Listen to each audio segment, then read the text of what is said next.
सिंध जी कुंड कुड़छ में रहंदड़ मुल्क जे कुंड कुड़छ में रहंदड़ ऐं दुनिया जे कुंड कुड़छ में रहंदड़ सिंध जे आशिक़नि, सिंध सां मुहबत कंदड़नि, सिंध वासियुनि जे ॾुखनि ऐं दर्दनि खे पंहिंजो ॾुख ऐं दर्द सम्झंदड़ भेनरुनि ऐं भाइरनि सां ही ख़बर शेयर कंदे निहायती ॾुख ऐं अफ़सोस विचां ही ख़बर शेयर करे रहियो आहियां त शहीद सिंध शहीद आमिर हुसैन ख़्वावड़ जो अकेलो पुटड़ो यूसुफ रज़ा बि कुझु वक़्तु अॻु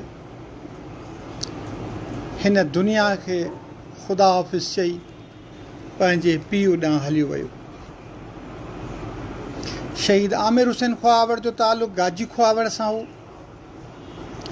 26 अप्रैल 2013 ते आधी राति जो सजाद हुसैन मरकंड जे फ़ोन तां लाड़काणे जी रेशम गलीअ वारे घर ते खेसि फ़ोन आई त अदा मां हेठि बीठो आहियां, तव्हां लही अचो। हू दोस्त जो ॿुधी हेठि लही आयो। हेठि नामालूम माण्हू बीठा हुआ जेके जन वटि सजाद हुयो। सजाद जा बि हथ पेर ॿधल हुआ या सजाद हुननि वटि बांदी बणियल हुयो। सजाद सां गॾु आमिर खे बि हुननि अगवा कयो ऐं नामालूम हंध ॾांहुं खणी विया। आमिर जो पीउ हाजी सिकंदर अली ख़्वावड़ जिदे में सऊदी अरब में टेलरिंग जो कमु कंदो हुयो। 2 ॾींहंनि ताईं आमिर खे ॻोल्हियो वियो। आमिर जो किथे बि ॾस ऐं पतो कोन पियो। 28 अप्रैल आचर ते सुबुह जो KTN तां ख़बर हलणु शुरू थी त ख़ैरपुर नाथन शाह जे ॻोठ खानपुर वेझो हिकु रस्ते तां 2 नौजवाननि जा लाश हथाया आहिनि, जंहिंजी सुञाणप आमिर हुसैन ख़्वावड़ ऐं सजाद हुसैन मरकंड तौरु कई वई आहे। आमिर शागिर्द हुयो ऐं हुन जो ॾोह इहो हुयो जो हू सिंध सां मुहबत कंदो हुयो। हू वॾेर के निज़ाम जे ख़िलाफ़ु हुयो। हू हारीअ जो आजपो पे चाहियो, हुन मज़दूर जो आजपो पे चाहियो। हुन सिंध में अहिड़ी हुकूमत पे चाही जंहिंमें सिंध वारनि खे पूरा हक़ हासिल हुजनि। सिंध जे ज़मीनुनि ते केरु कब्ज़ो न करे सघे, सिंध जे पाणीअ ते केरु कब्ज़ो न करे सघे, सिंध जे हक़नि ते केरु धाड़ो हणी न सघे। गाजी ख़्वावड़ भरिसां 6 किलोमीटरनि ते ॻोठ आहे गाज़ी खान मरकंड, जितां जो हुयो सजाद हुसैन मरकंड, जंहिंजा बि ख़्वाब साॻा थी सघनि था। पर हू कराचीअ में हिकु बेकरीअ ते नौकर हुयो, बेकरीअ ते मुलाज़िम हुयो, बेकरीअ ते कमु पोरियो कंदो हुयो, पंहिंजे माउ पीउ जो पेट पालींदो हुयो। हू मोकल वठी 3-4 ॾींहंनि लाइ पंहिंजे ॻोठ आयो हुयो जितां हू अगवा थियो।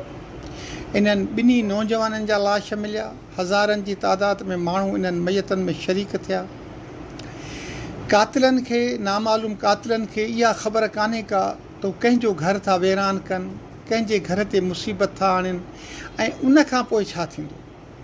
आमिर खे हिकिड़ो ई पुटु हुयो, सुहिणो ख़ूबसूरत पुटु जंहिंजो नालो यूसुफ रज़ा आहे। पर यूसुफ रज़ा स्पेशल ॿारु हुयो। नंढड़े हूंदे खां वठी हू खट ते हुयो ऐं आख़िरी वक़्त ताईं खट ते रहियो। सलाम आहे आमिर जी घरवारीअ खे, यूसुफ जी अम्मा खे, जंहिं आख़िरी वक़्त ताईं पुट खे सीने सां लॻायो। हू पुट खे हर 2-3 महीने इलाज लाइ कराची वठी ईंदी, आगा खान इस्पताल में ॾेखारियो वेंदो हुयो। बसि उनखे इहा तसली हूंदी हुई त मूंखे हिन मंझां आमिर जी ख़ुशबू थी अचे। अॼु सुबुह लाड़काणे में यूसुफ खे ते अटैक थियो। ट्रामा सेंटर लाड़काणे में खणी विया, जिते चंद मिंट क़बल जितां ख़बर आई त यूसुफ बि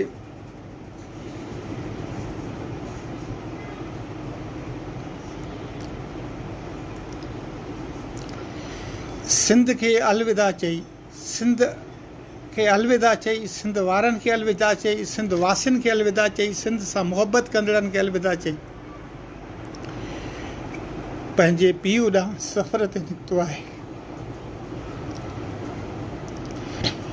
यूसुफ जो मैयत गाजी ख्वाड़ में ईंदो, जिते मरकज़ी इमाम बारगाह में तॾो विछायो वियो आहे। मुनीर हुसैन ख्वाब यूसुफ जो मामो बि थिए, यूसुफ आमिर जो मामो जेको यूसुफ जो नानो बि थिए। अंजमन पंदनी गाजी ख्वाड़ जो सदर बि आहे।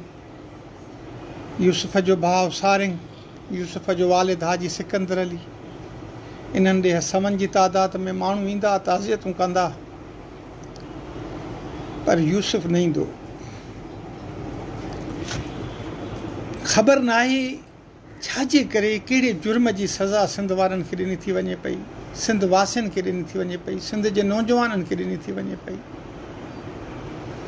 जवानीअ में सिंध जूं औरतूं बेवा थी थियूं वञनि पियूं।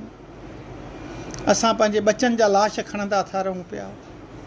कल्ह आमिर जो लाश खयोंसीं, कल्ह सजाद मरकण जो लाश खयोंसीं, कल्ह असां नसरुल्ला गॾाणी जो लाश खयोंसीं। इन खां अॻु में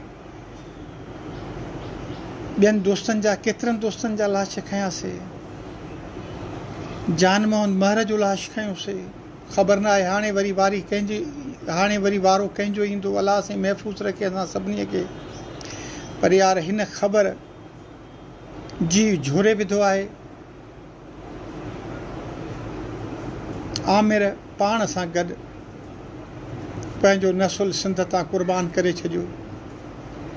सलाम आमिर ते। मूंखे यादि आहे तन ॾींहंनि में जॾहिं असां 3-4 ॾींहंनि खां पोइ उनजो वालिद, आमिर जो वालिद हाजी सिकंदर अली सऊदी अरब खां जेॾीमहिल पहुतो हुयो, त हुनजी कंडीशन अहिड़ी हुई जो हू रुॻो पियो ॾकियो, उनखे केरु संभाले न पिए सघियो। अॼु वरी हिकु दफ़ो दोस्तनि खे अपील आहे त उहा हाजी सिकंदर अली खे संभालनि, सारिंग खे संभालनि, मुनीर हुसैन खे संभालनि, पर सभिनी भेणुनि खे, अमड़ियुनि खे इहो इल्तिजा आहे त हू यूसुफ जी अम्मा जो सहारो बणिजनि, यूसुफ जी अम्मा खे संभालनि। पंहिंजे भाउ, पंहिंजे दोस्त शेर मोहम्मद ख्वाब खे इजाज़त ॾींदा। अल्लाह भाई।